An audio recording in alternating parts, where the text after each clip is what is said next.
If you've ever been through a hurricane or even a severe thunderstorm, chances are you've lost household power, maybe for a few hours, days, or in some cases, months. In part 3 of our series, Are You Smarter Than a Meteorologist? SNN local news meteorologists Kusik and Cassie Nall answer your question, why does the power go out? Last year, Hurricane Sandy was a lesson for the Northeast on just how vulnerable it was to power outages.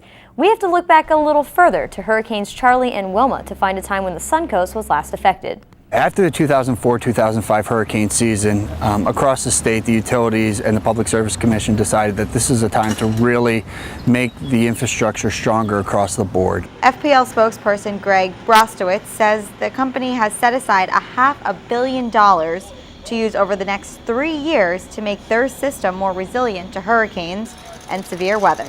You can already see some of those changes around the Suncoast. We're putting in more concrete poles, we're cutting the span in between power lines, and after seeing what happened in the north with Sandy, we're for the first time going to invest in some storm surge prevention. So back to our main question, why does the power go out in the first place? A lot of times outages during storms are caused by palm fronds or vegetation hitting the lines or trees falling into the lines. And that is just something, Florida has very lush, beautiful landscaping, but come storm time, it does cause a lot of power outages.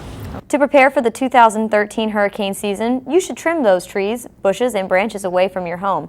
This may help to prevent outages and will help to speed up the power restoration after the storm.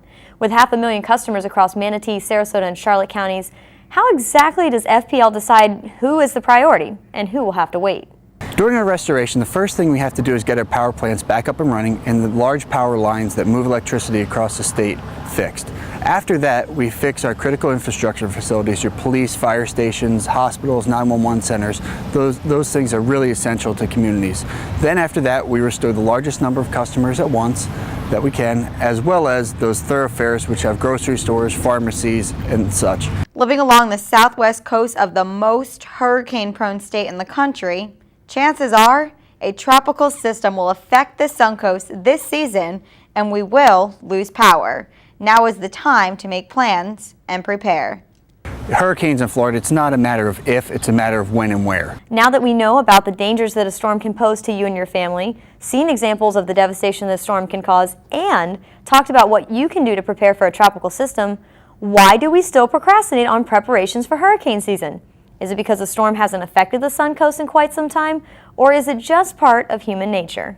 We sat down with a psychiatrist from the Doctors Hospital of Sarasota to answer these questions. We'll have the reasons in part 4 of our hurricane series, Are You Smarter Than a Meteorologist?